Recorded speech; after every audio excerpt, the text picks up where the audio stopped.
Kalasri art టెంపుల్లోనికి సుస్వాగతం. నేను మీ కేశవులు గురుస్వామి.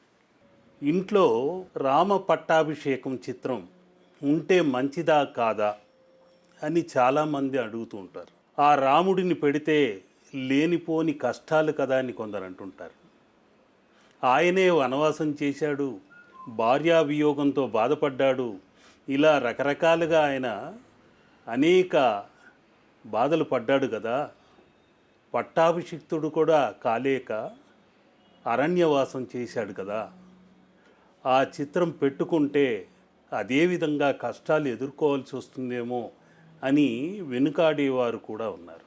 రాముడి చిత్రం ఎక్కడుంటే అక్కడ ఆ ఆదర్శప్రాయమైన మానవ జీవన మార్గానికి వెలుగు మార్గం చూపించే అత్యద్భుతమైన రామాయణము అంటేనే నడక నేర్పేది.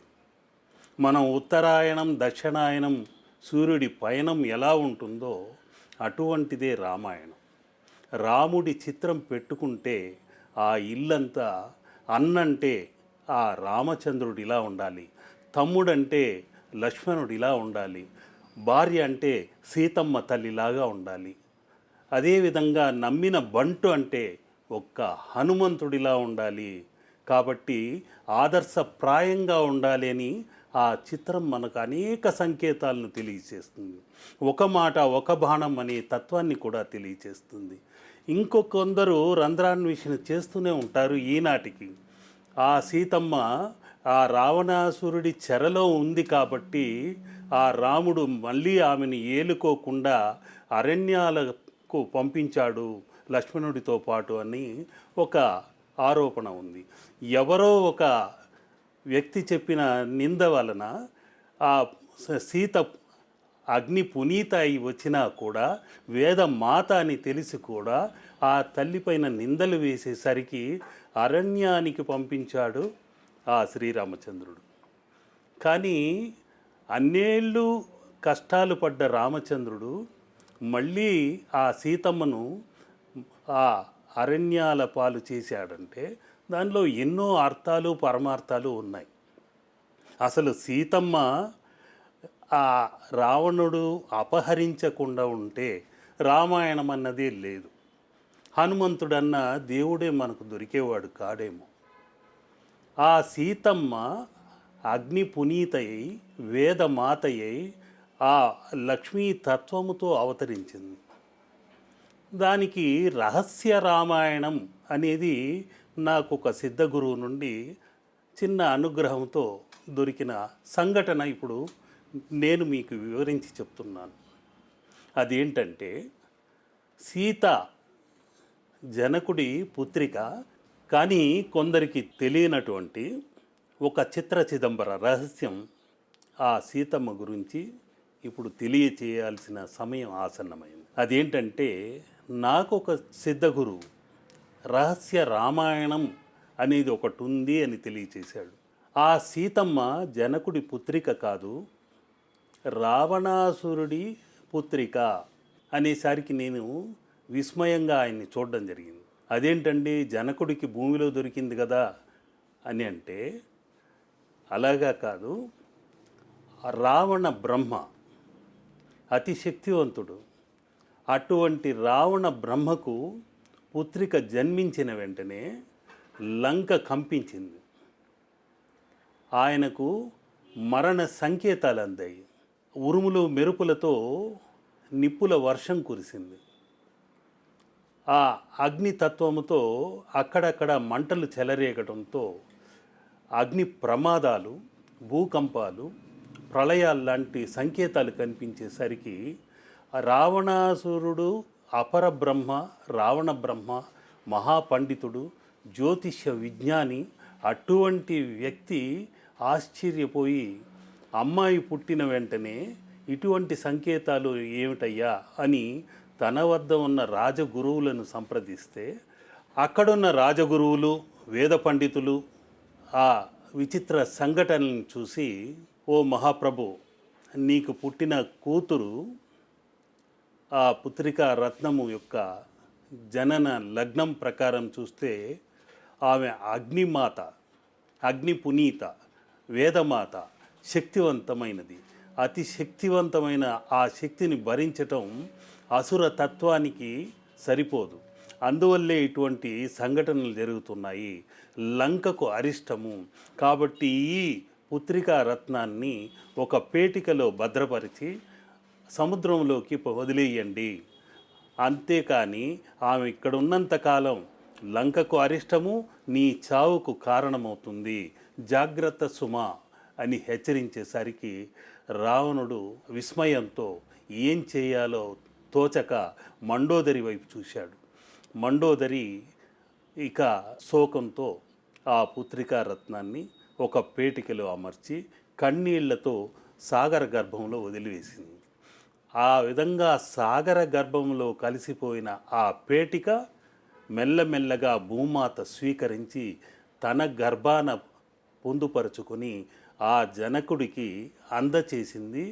నాగలిద్దుతో ఆయన భూమిని దున్నుతుంటే ఆ నాగలికి తగిలిన వెంటనే ఆ పేటిక నుండి సీతమ్మ చిరునగవులతో ఆ పసికోనగా ఆ జనకుడికి ప్రత్యక్షమై కనిపించేసరికి అల్లారు ముద్దుగా పెంచి ఆ తర్వాత ఆ రాముడికిచ్చి పరిణయం చేశారు.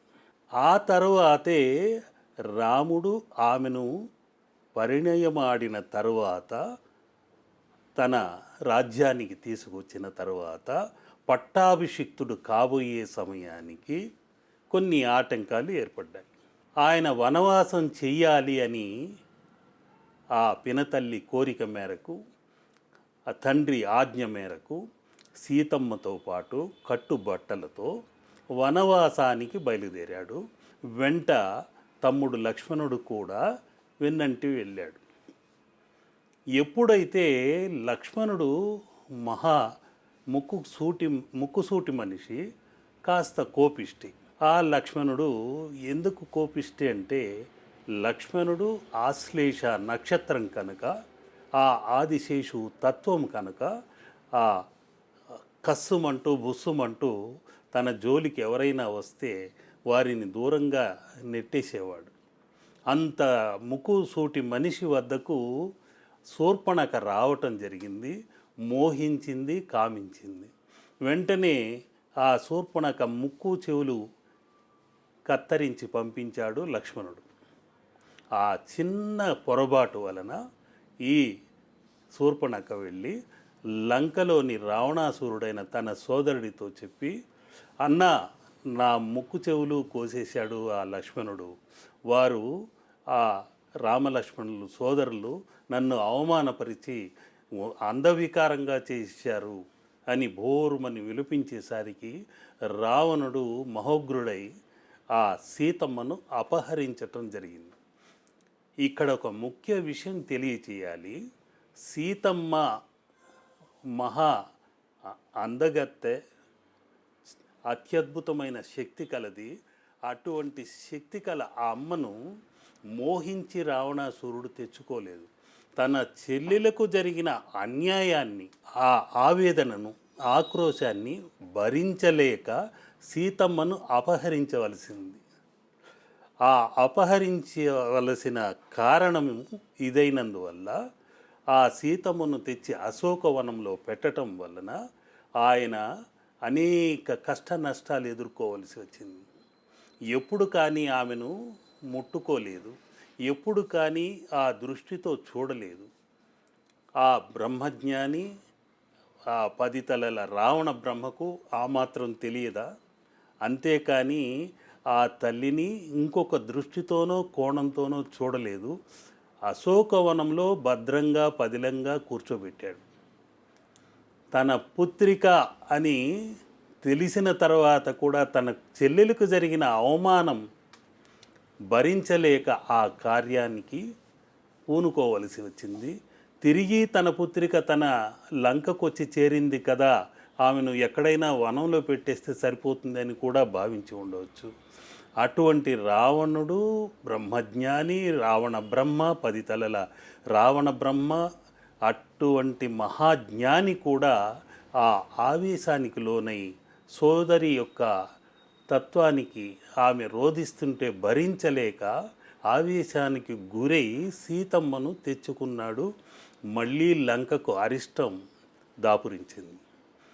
ఎప్పుడైతే ఆ లంకా ప్రవేశం హనుమంతుడు చేశాడో లంకా దహనం జరిగింది.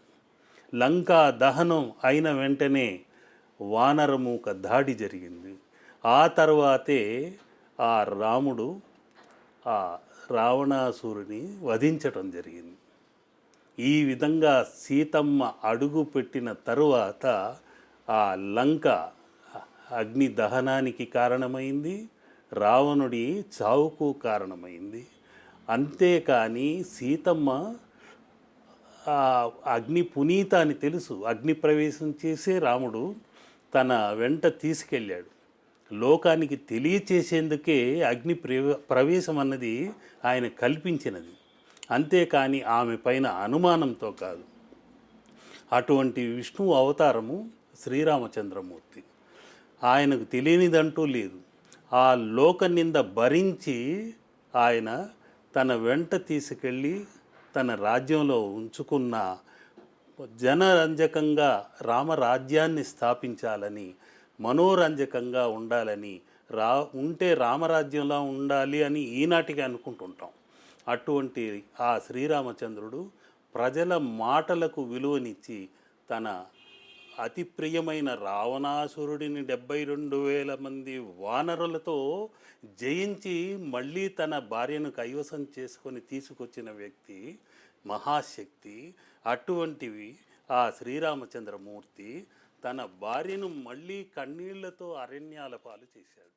ఇంతటి ఉదంతం ఆ సీతమ్మ జన్మ కారణం వెనుక, ఆ లంక అరిష్టానికి కారణం కనుక ఈ రహస్య రామాయణం అన్నది అలాగే సిద్ధ రహస్యంగా ఉండిపోయింది. ఇది అందరికీ తెలియనటువంటిదే. కానీ ఇటువంటి రహస్యాలు, చిత్ర చిదంబర రహస్యాలు ఇంకా మరెన్నో ఎన్నెన్నో ఉన్నాయి. మున్ముందు మన సనాతన ధర్మంలో మర్మాల్ని మీకు అందజేయాలనుకుంటున్నాను. లోకా సమస్త సుఖినో భవంతు.